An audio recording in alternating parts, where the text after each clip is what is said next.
Hey everyone, how's it going? Welcome back to Let's Play Final Fantasy IX.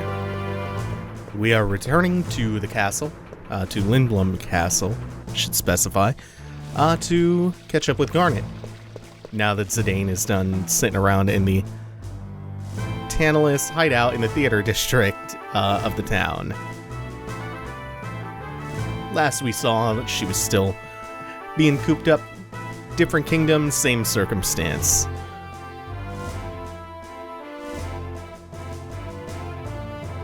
But when we return, we only find Steiner upstairs. And no Garnet anywhere to be found.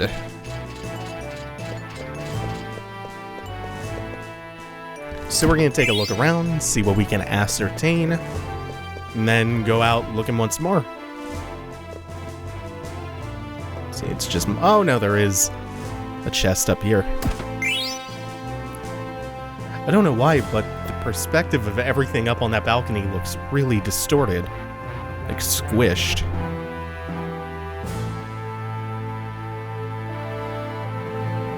And once we come back out to the main part of the castle, we'll get another short scene.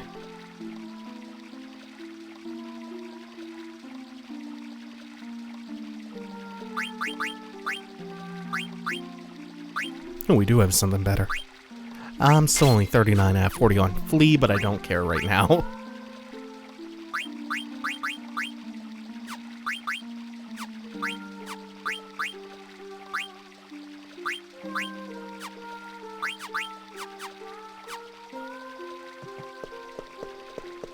So we've heard this song before. We heard it back in Dali. And it appeared before as though Dagger was the one singing it. And it's coming from further up in a tower, but we don't have access to it. So just like in Alexandria, we are going to knock a guard out and steal his armor and use that as a disguise to get up.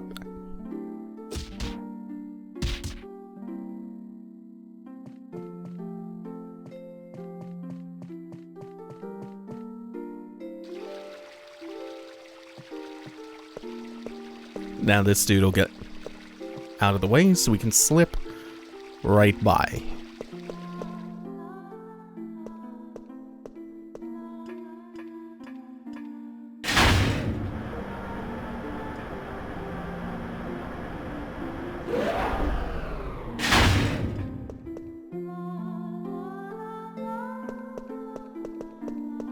Here you can go two different ways, but if you try to go this way, they kind of railroad you. By having another guard come and lecture the other one who is standing watch.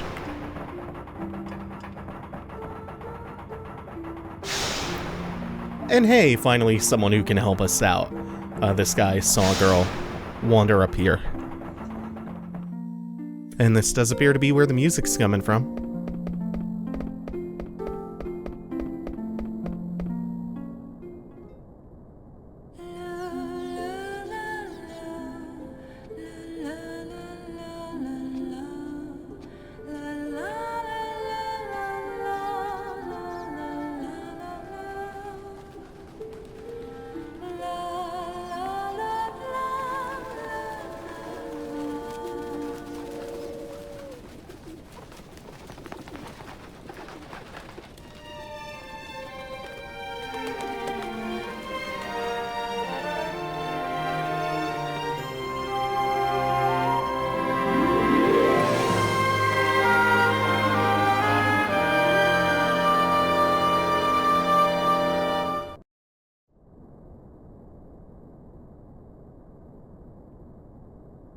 So I'm going to talk about that song in just a moment, but there's something else that's coming up that I want to talk a little bit about this first. Actually, you know what? No, that's not going to happen for a second. That song was called Melodies of Life. It's the game's main theme. We did hear Garnet singing it before back in Dali. There's a variant that we heard in the opening cinematic, there's one for the overworld theme, and there are many more to come. So leitmotifs will, as usual in Final Fantasy, be really important, especially for Melodies of Life. And I will include the lyrics in the description. We can get a lay of the land from this telescope. This telescope I find to be really, really interesting because of where and how they place it. What they do with it, like the purpose of it. There's one more thing I want to scan for, and it is the marshland. We'll be seeing the marshland really, really soon. Oh, I thought the other thing that there was to look at was one of the zeppelins, but I guess not. It's the other side of the mountain, the Arabs.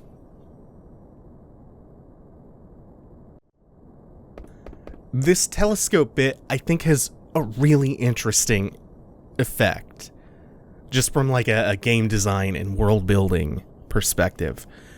So a fixed camera perspective means that you're seeing only what they want you to see for most of the game. So they use a lot of lively scenery and really carefully orchestrated backgrounds to expand your perception of how big the world is. But by doing something so simple as letting you scan the camera, pan it across the world just this once, it gives the illusion of the world being this big, explorable, wide open space. And it's this interaction that on paper is really small, but it does the trick by being juxtaposed against gameplay in which you almost never have that much control. You never really get the ability to pan the camera. You can rotate it around kind of when you're in the overworld, but you can't play with the angle and the direction and really look around. Plus, when you're in the overworld, things get less detailed because so much has to be loaded in at once. And the telescope there is a really good gameplay conceit for setting this situation up. And plus, with the context of the telescope, it's again magnifying the size of the world in your head. Makes it feel bigger than just a bunch of screens that have been stitched together. This little telescope section is a really powerful tool for helping you suspend disbelief and buy into the idea that this world is vast and teeming with life, and this kingdom is enormous and thriving.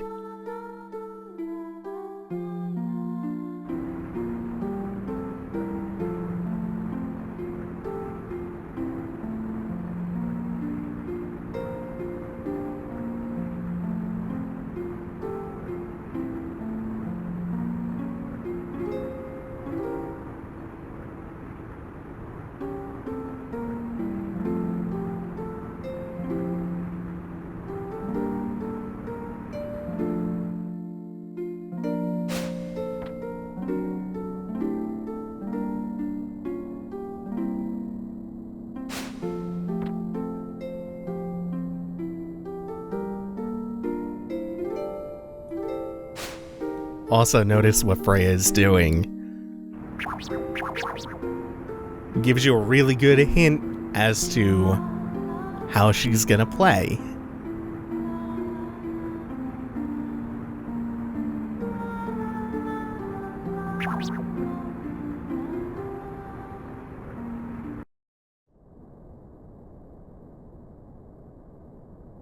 Alright. I just wanted to stay a little bit silent for that song since it winds up being so important and so integral. There's maybe a dozen leitmotifs for that in the game. There are quite a bit. Plus the song itself. It's just really, really beautiful. And now for the deal. Zidane proposing that if he gets first in the Festival of the Hunt, which is coming up, Dagger has to go on a date with him. Never gives up. Never gives up. And now we get to the Festival of the Hunt, which has been hinted at a couple of times. It is an ancient tradition in Lindblum, and it's very running of the bulls-ish. Looks like the fangs got out a bit prematurely. Not quite on the mark. But now that the fangs are loose, they can't really easily round them up and put the genie back in the bottle, as it were. So they just have to release everything now. Which seems really poorly thought out, since there have to still be civilians out and about. Since, you know, the hunt is not scheduled to start yet.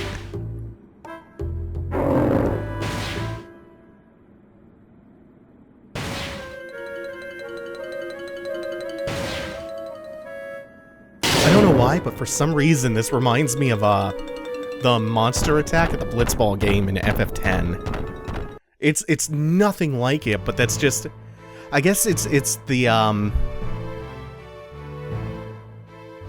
motif of monsters overrunning the city. Beyond that, I don't know why I think they're anything alike. So we have 12 minutes to go on a hunt. This is one of the only points in the game where the monsters will be in fixed positions on the map as we go around. We don't get to bring a party with us. This is all individual, so it's just going to be, in our case, Zidane trying to kill as many monsters within the time limit as possible.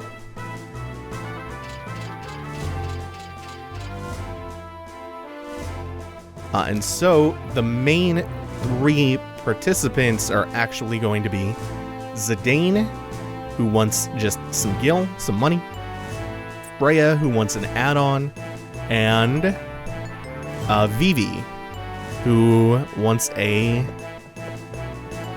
not a triple Tetra Master card if he wins. So beyond just the narrative aspect of the Festival of the Hunt, there's actually a lot going on under the surface for how this all plays out. There are like 3 monster types, each of them worth a varying amount of points. They vary. There's a small range of points each type of monster can give you, and then it also changes based on which district you find them in. And then also there's one unique fight, and it's for that big boar-looking thing that was released right here, the gate underneath the balcony that everyone is on right now. If you get knocked out, you retire with your current score. Every minute or so, each participant will gain 5 to 15 points. It's totally random. If you're in first, they will very often leapfrog you by 5 to 15 points. And beyond the main 3 participants, Freya, Zidane, and VIII, there are a couple of others. The only one who I really care to draw attention to being a mysterious gourmet chef who eats everything that they capture. There are a couple of others, but I think they're the only one worth drawing attention to. I believe the only possible winners are VIII, Zidane, or Freya. I don't think anyone else can win out of that pool, including the mysterious gourmet. Oh, also this theme kicks ass. It's like really spirited, makes you feel alive. Oh, it's so good. And it's a long theme too. Like it matches up with how long the hunt itself is. So even though you only control Zidane for this, you can actually manipulate the entire event so that whoever you want to win will win. And we scored our first 10 points. But Lonnie, god damn it, Lonnie is in lead already with 16 somehow. Probably cheating. So down here, this bird will land. We can get to it just barely by the balcony.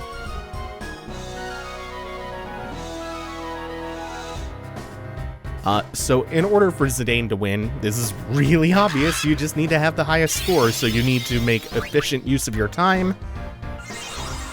And you kinda need to know the layout of where the monsters spawn, which I don't remember. That's not actually relevant because we are not aiming to have Zidane win. So in order to guarantee that either Freya or Vivi win, actually I'll show you how we're gonna do that in a little bit. For now, there's still one more monster type aside from the unique boss fight that we have not seen, and it's this Fang. Hey, and we managed to wrestle the lead away from Lana, or Lonnie, whatever their name was. Yeah, now this is almost starting to sound like a boss theme. Kicks ass no matter what.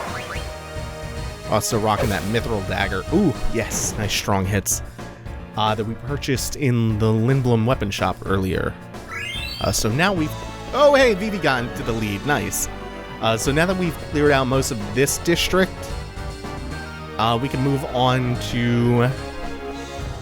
we're not going to go to the business district. We're going to hit the industrial district. Or no, what's it called? The trade district? Ah, shit. Oh, no, it is industrial. And since there's not really much more to be seen that's unique until then, we'll just cut ahead to about 4.5 minutes. Alright, so now with 4.5 minutes or less remaining, we can go to the business district. We wait until this timestamp, specifically because up until this point, you cannot encounter the unique monster that was released.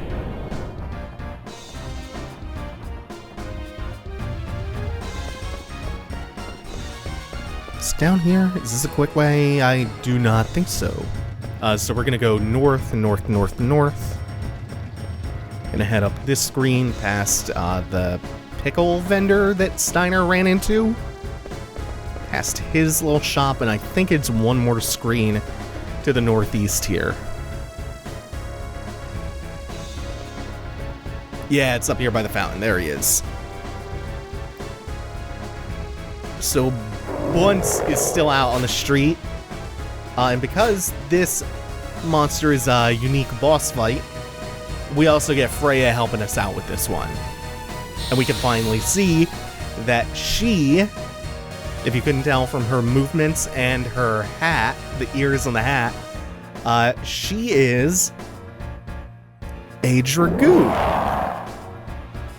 So, of course, she gets the jump ability.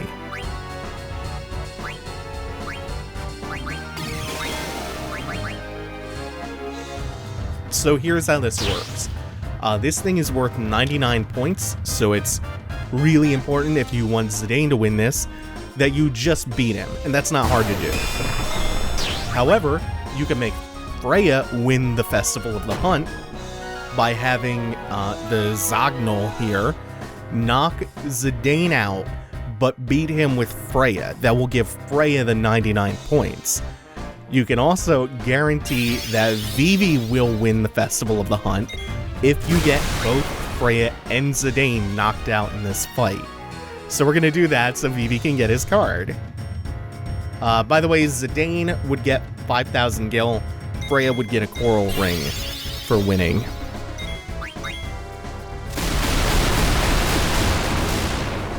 Alright, so down goes Zidane. And then we just have to not do anything at all. So that this thing will kill Freya. Or knock her out. I guess if anyone is in mortal danger, the guards do their best, or the knights of the castle do their best to intervene and drag the unconscious away. But the one guard earlier was saying that there have been deaths during the hunt. So again, just like the running of the bulls. And that also, ends the hunt immediately. Freya and Zidane have retired. That means that exactly what we were gunning for has happened. VIII wins the festival and the hunt. Yay, good job, VIII. You're the master hunter. And also, he gets his card.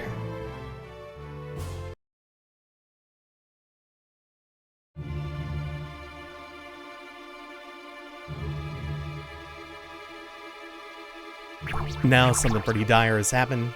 A soldier who looks a lot like Freya, same species at least, comes in gravely injured, and he is from Burmecia, so I guess the Burmecians are just all rat-faced.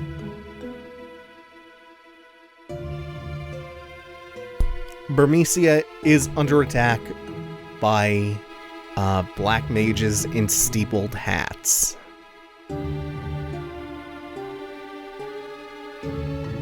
So Sid wasn't worried about Lindblum coming under attack by Alexandria because they have air superiority. They have their fleet of airships. Burmecia apparently doesn't have that same defense mechanism in place. And because Burmecia is an old ally of Lindblum's, Sid feels obligated to respond and send his own fleet into to aid the kingdom of Burmecia. Plus, we have Freya with an emotional stake in all of this, and VIII, and Zidane and Freya being old friends. The whole gang is going to come along as well.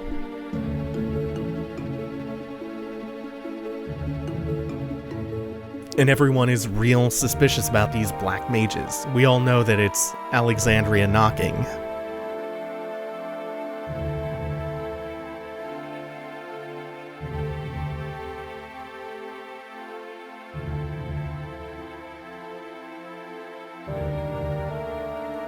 And again, everyone's trying to coddle Garnet.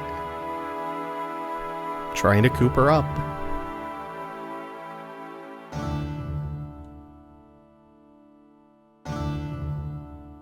And Garnet is still kind of torn. She still wants to have this end as non-violently as possible. She still wants to try to talk her mother out of whatever she has planned, which seems to be a full-scale invasion. But as things are going, the gate is raising as we speak, and in the meantime, they are going to engage in their custom and eat what they killed during the hunt.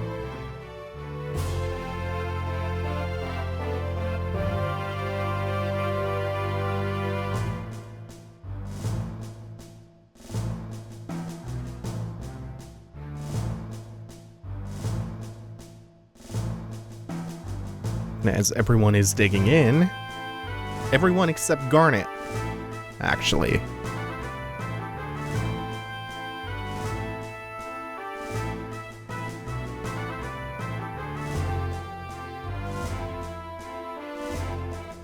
Oh, the itis is hitting VIII and everyone else.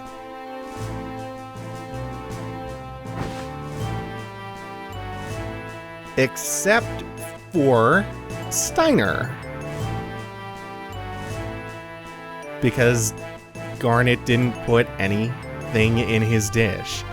Yeah, they weren't poisoned by an outside force. They were put to sleep by Garnet. Remember this sleep weed that she got from Zidane for her insomnia earlier, while they were up on the tower? She thought ahead. She thought far ahead.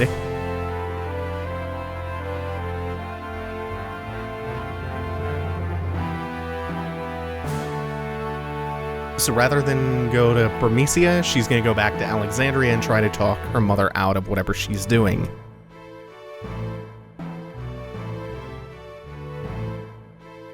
It seems like she was afraid that everyone, in an attempt to keep her safe, wouldn't let her do what she feels like she needs to do.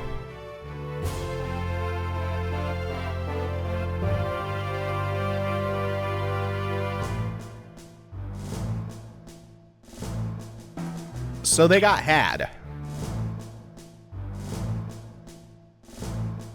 Oh shit, I forgot it said that.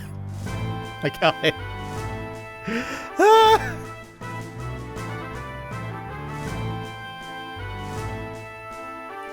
Everyone else is going to be going to Burmecia through Gizmaluk's Grotto. Blah. That is where we are going to pick up from next time. Thank you all for watching. Take it easy. Be sure to like, comment, subscribe, hit the bell, do the things in the description, all that good shit. Thank you all for watching. Take it easy. Have a good one.